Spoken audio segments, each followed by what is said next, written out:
সুপ্রিয় শিক্ষার্থীগণ, তোমাদের রসায়ন বিজ্ঞানের তৃতীয় অধ্যায় আমি শুরু করছি।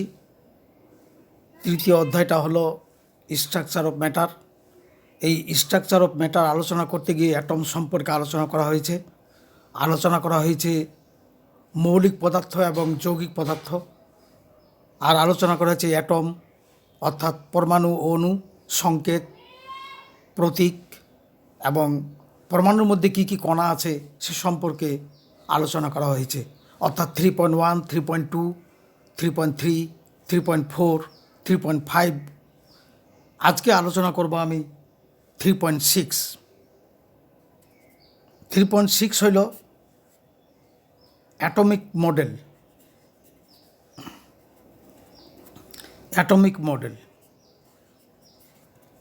এই অ্যাটমিক মডেলের দুইজন বৈজ্ঞানিক আছে, একজন হলো রাদারফোর্ড আর একজন হইল বোর। অর্থাৎ রাদারফোর্ডের পরমাণু মডেল এবং বোরের পরমাণু মডেল, অর্থাৎ 3.6.1 এবং 3.6.2, এই দুটো সম্পর্কে আলোচনা করব আমি। তো তোমরা এই রাদারফোর্ডের আগে একটু যদি আমরা জানার চেষ্টা করি, সেটা হচ্ছে জে থমসন তার আগে অবশ্য ইলেকট্রন, প্রোটন, গোল্ডস্টেইন, তারপর মিলিকন ওয়েলড্রপ মেথড, এগুলো বিভিন্ন আলোচনা আছে। এবং কেমিস্ট্রি নাম কিভাবে আসলো সেটা রসায়নের ধারণা প্রথম অধ্যায়ে সেটা আছে। তো এই জে থমসন ইনি বলছিল পরমাণুর মধ্যে প্রোটন এবং ইলেকট্রন আছে। কিভাবে আছে সেটা কিন্তু উনি ব্যাখ্যা করেননি। তারে এই নিশ্চিত প্রস্তাবের উপর নির্ভর করে রাদারফোর্ড একটা পরীক্ষা করেন। সে পরীক্ষাটার নাম হচ্ছে আলফা কণা স্বর্ণপাত আলফা কণা বিচ্ছুরণ পরীক্ষা, অর্থাৎ গোল্ড লিপ স্ক্যাটারিং।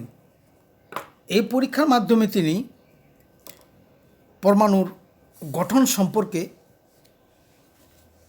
কতগুলো প্রস্তাব দিয়েছেন এবং সেটাই হলো রাদারফোর্ডের পরমাণুর গঠন সম্পর্কিত প্রস্তাব, অর্থাৎ রাদারফোর্ডের পরমাণু মডেল।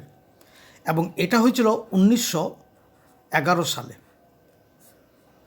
তো তোমাদের বইতে এই আলফা কণা বিচ্ছুরণ পরীক্ষাটা তেমন আলোচনা করেনি, কারণ তোমরা প্রাথমিক অবস্থায় তোমাদের রসায়নের মতো একটা জটিল বিষয়, এই জটিল বিষয়ে আলফা কণা বিচ্ছুরণ পরীক্ষাটা তোমাদের মাথায় কতটুকু তোমরা ধারণ করতে পারবে সেইটাই চিন্তা করে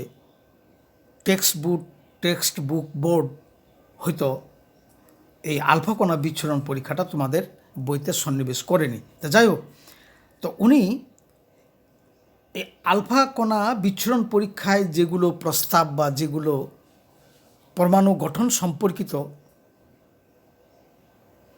তথ্য পেয়েছিল, সেগুলো প্রথমটা হচ্ছে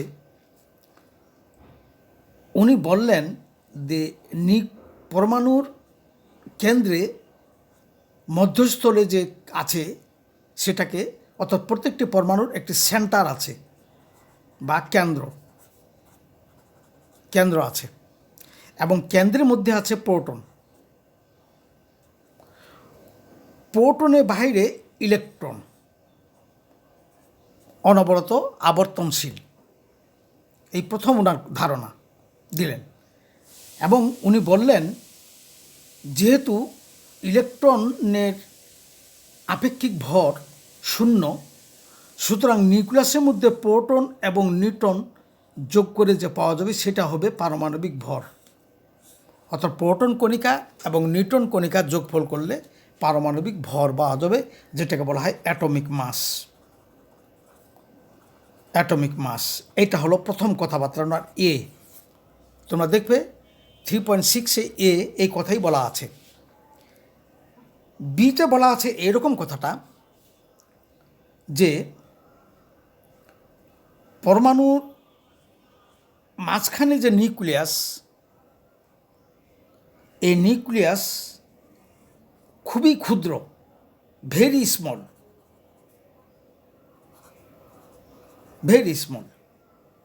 খুবই ক্ষুদ্র জায়গা নিয়ে আছে। এবং নিউক্লিয়াসের বাইরে, পরমাণু বাইরে পর্যাপ্ত ফাঁকা জায়গা, ভ্যাকুয়াম, ফাঁকা জায়গা। এবং বৈজ্ঞানিকরা পরীক্ষা করে দেখেছেন যে একটা নিউক্লিয়াসের তুলনায় একটা পরমাণু প্রায় 10 লক্ষ গুণ বড়, অর্থাৎ 10 লক্ষ গুণের 1 ভাগ হইল একটা নিউক্লিয়াস, পরমাণুর মধ্যে নিউক্লিয়াস আছে। শুধু তাই না, পরমাণু যেখানে বৈজ্ঞানিকদের গবেষণায় দেখা গেছে যে 100 কোটি পরমাণু যেখানে পাশাপাশি রাখলে 100 কোটি যেখানে পাশাপাশি রাখলে 1 মিটার হয়, তারই একটা ক্ষুদ্র কণার মধ্যস্থলে নিউক্লিয়াস, পরমাণু নিউক্লিয়াস কেন্দ্রে আছে। এবং নিউক্লিয়াস এবং ইলেকট্রনের মাঝে প্রচুর ফাঁকা জায়গা। এ হলো রাদারফোর্ডের একটা গবেষণার সিদ্ধান্ত। 3 নম্বর সিদ্ধান্তটা হইল, যেটা সি ক্যাটাগরিতে আছে তোমাদের, সেটা হইল যে পরমাণুর বাহিরে, অর্থাৎ পরমাণুর কেন্দ্রে যেরকম নিউক্লিয়াস আছে, নিউক্লিয়াসে প্রোটন আছে, সমান সংখ্যক ইলেকট্রন আছে। অর্থাৎ প্রোটনগুলো ধনাত্মক, ইলেকট্রনগুলো ঋণাত্মক।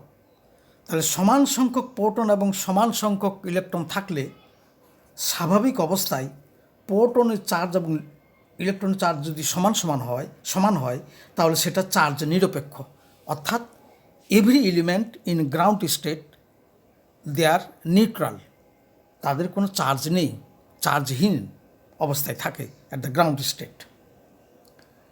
এটা হলো তারপরে আরেকটা প্রস্তাব হইল, সেটা হইল যে সৌরজগতে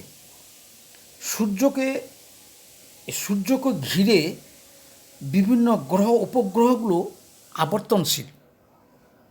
ঠিক তেমনি পরমাণুতে প্রোটনকে ঘিরে ইলেকট্রনগুলো আবর্তনশীল।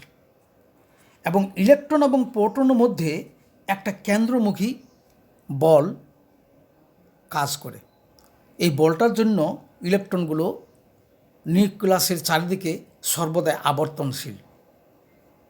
এই কেন্দ্রমুখী বল থাকাতে যেরকম সূর্য থেকে পৃথিবী বা অন্যান্য গ্রহগুলো যেমন ছিটকে যেতে পারে না, ঠিক তেমনি উনি কল্পনা করেছেন যে পরমাণুর প্রোটন এবং ইলেকট্রনের মধ্যে যে আকর্ষণ বল, অর্থাৎ কেন্দ্রমুখী বল, সেন্ট্রিপিটাল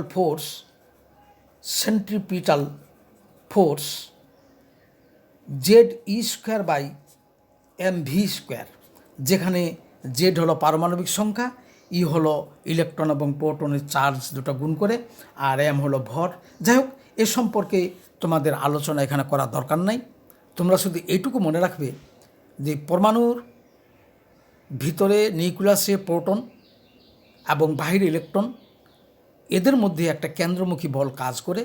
এই কেন্দ্রমুখী বল কাজ করার জন্যই পরমাণুর চারিদিকে ইলেকট্রনগুলো সর্বদাই আবর্তনশীল, অর্থাৎ ইলেকট্রনগুলো ছিটকে কোথাও চলে যেতে পারে না, আবর্তনশীল। এটার উপর নির্ভর করে রাদারফোর্ড এটাকে সোলার সিস্টেম বা সোলার মডেল হিসাবে আখ্যায়িত করেছিলেন। এবং যেহেতু রাদারফোর্ড নিউক্লিয়াস আবিষ্কার করছিলেন, এই নিউক্লিয়াস আবিষ্কার উপর দিয়ে রাদারফোর্ডের এটাকে নিউক্লিয়াস মডেলও বলা হয়। এই তো হলো রাদারফোর্ড সম্পর্কে কথাবার্তা। ঠিক তেমনি রাদারফোর্ডের যে সমানুপাত বিদ্যুৎ বিক্ষেপণ পরীক্ষাটা আছে, সেটা তো একই কথা বলা হচ্ছে। ওই কথা নির্ভর করে এই সিদ্ধান্তগুলো, যেমন একটা যে ব্লক নিই আমরা, ব্লকের মধ্যে যদি একটা তেজস্ক্রিয় পদার্থ নিই, ধরি একটা ব্লক, এই ব্লকের মধ্যে তেজস্ক্রিয় পদার্থ থেকে তেজস্ক্রিয় রশ্মিগুলো বের হচ্ছে, সেটা মনে করো আলফা রশ্মি হলো হিলিয়াম ধনাত্মক, দ্বিধনাত্মক এর সমান। এখন এটা যদি একটা পেন্সিল রে, অর্থাৎ চিকন সরু একটা ছিদ্রপথে প্রবেশ করে একটা পাতলা সোনার পাতের উপর যে বিক্ষেপণ করা হয়, তাহলে দেখা যাবে অধিকাংশ কণা সোজা ওই পর্দার পরে বিস্ফোরিত বা মানে আন্দোলিত হচ্ছে, অধিকাংশ কণা সোজা পথে চলে যাচ্ছে। অল্পমাত্র কণা অর্থাৎ 20,000-এ একটি নিউক্লিয়াস থেকে ফেরতে আসতেছে। তাহলে নিশ্চয়ই নিউক্লিয়াসটা ধনাত্মক, এবং এটা নিয়ে পরবর্তীতে নাম দেন নিউক্লিয়াস, এবং নিউক্লিয়াসের বাইরে ইলেকট্রনগুলো বিকর্ষিত হচ্ছে। তাহলে নিউক্লিয়াসের বাইরে ইলেকট্রনগুলো আছে, এবং পরমাণুর সম্পূর্ণ শক্তিটা নিউক্লিয়াসের মধ্যে পঞ্জীভূত। এই হলো রাদারফোর্ডের মোটামুটি আলফা কণা বিচ্ছুরণ পরীক্ষার সঙ্গে ওই সিদ্ধান্তগুলোর একটা মিল পাওয়া গেল। এখন এর সাফল্য এবং ব্যর্থতা কী? রাদারফোর্ড নিউক্লিয়াস ও ইলেকট্রনের কক্ষপথ আবিষ্কার করে সাফল্য অর্জন তার। রাদারফোর্ডের নিউক্লিয়াস আবিষ্কার তার রাদারফোর্ডের একটা সাফল্য, কিন্তু ওনার ব্যর্থতা হলো যে এই কক্ষপথের আকার সম্বন্ধে তিনি কিছু বলতে পারেন নাই, আকার সম্বন্ধে সিদ্ধান্ত দিতে পারেন নাই। 1, 2 নম্বর হইল তিনি এই সৌরজগতের সঙ্গে চিন্তা করতে গিয়ে সৌরজগৎ চার্জহীন, সূর্য এবং গ্রহগুলো কোনো ধনাত্মক ঋণাত্মক চার্জ নেই, কিন্তু পরমাণু চার্জ, অর্থাৎ চার্জহীন বস্তুর সঙ্গে চার্জিত বস্তুর সঙ্গে তিনি তুলনা করছেন, যেটা ঠিক না। তারপরে আরেকটা তার প্রস্তাবের ব্যর্থতা হইল, সেটা তার মতবাদের ব্যর্থতা, পরমাণু গঠনের ব্যর্থতা হইল যে উনি বলেছেন পরমাণুর নিউক্লিয়াসের চারিদিকে ইলেকট্রনগুলো অনবরত আবর্তনশীল। এই আবর্তন পড়তে পড়তে কখনো শক্তি ক্ষয় হয়ে এই ইলেকট্রনগুলো নিউক্লিয়াসের মধ্যে পতিত হলে পরমাণুটা ধ্বংস হয়ে যেতে পারে, কিন্তু আদৌ যেটা হয় না। অর্থাৎ ম্যাক্সওয়েলের যে তথ্য থেকে উনি এই আস্তে আস্তে ইলেকট্রন ঘূর্ণনের ফলে যে শক্তি ক্ষয় হবে, ক্ষয় হতে একবার নিউক্লিয়াসে পতিত হয়ে গেলে পরমাণুটা ধ্বংস হয়ে যাবে, এ সম্পর্কে কোনো মতবাদ দিতে পারেন নাই। অর্থাৎ ম্যাক্সওয়েল রাদারফোর্ড পরমাণু মডেলকে সঠিক বলেন নাই। তাছাড়াও উনি পরমাণুতে যে বর্ণালীর পরবর্তী ব্যাখ্যা পাওয়া গেছে, এই বর্ণালী সম্পর্কেও তিনি কোনো ব্যাখ্যা দিতে পারেন নাই। এই হলো রাদারফোর্ডের পরমাণু মডেল। তোমাদের বইতে সিলেবাস অন্তর্ভুক্ত যেটুকু আছে এর মধ্যে সীমাবদ্ধ রেখে রাদারফোর্ডের পরমাণু মডেল কী, কবে আবিষ্কার হয়েছিল, তার প্রস্তাবসমূহ কী কী, তার সাফল্য এবং ব্যর্থতা, এই সম্পর্কে সংক্ষিপ্ত আকারে তোমাদের বইয়ের আলোকে আলোচনা করা হলো। তোমরা এই 3.6 এই আর্টিকেলটা তোমরা দেখে নিও। এরপরে আমি আলোচনা করব তোমাদের বোরের পরমাণু মডেল। তোমাদের সকলকে ধন্যবাদ।